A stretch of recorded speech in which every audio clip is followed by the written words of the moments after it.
देखिए ये कपट कुरंग जो है आपका दोहरे व्यक्तित्व को बता देता है, और जो लोग भी दोहरा व्यक्तित्व जी रहे होते हैं अर्थात विषय को भी साथ में रखते हैं और विचार को भी साथ में रखते हैं, तो रवि रजनी एक ठाम नहीं हो सकता, ध्यान रखिएगा। बहुत बढ़िया। इनकी समस्या ये है कि ये विषय को भी छोड़ नहीं पा रहे हैं और विचार भी इनके अंतर्चित्त में परमात्मा की कृपा से आ रहे हैं। यदि कोई कहे कि मेरे मन में ये विचार आया, मतलब विचार तभी आता है जब मन मथते हैं हम, तो मन मथा तब जाता है जब वो शुद्ध हो जाता है, और जैसे ही शुद्ध होता है, यानी इनके जीवन में कुछ पल हमारे हर व्यक्ति के जीवन में आते हैं, जब मन शुद्ध होता है तो विचार आता है, फिर वो विचार जब हम आत्मसात करने लगते हैं तो बुद्धि बनती है, वहाँ से सुविचार की परिकल्पना शुरू हो जाती है, फिर हम उसको कार्य रूप में लाने की प्रक्रिया शुरू कर देते हैं।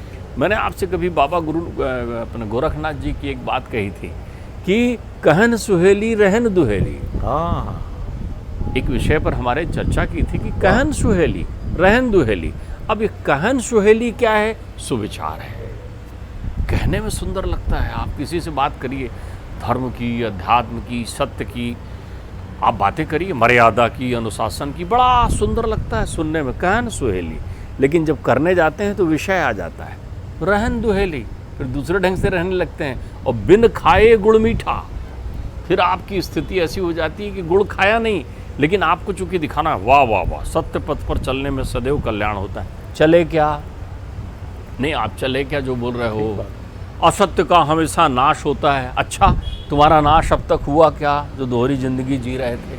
ये सब कहनी करनी को सुना देते हैं। फिर वो क्या, उनकी स्थिति कैसी हो जाती है कि वो खाए हींग कपूर बखाने, खा हींग रहे हो लेकिन कपूर की प्रशंसा कर रहे हो, क्या सुंदर सुगंध आ रही है। गोरख कहे सब झूठा, यही झूठ है।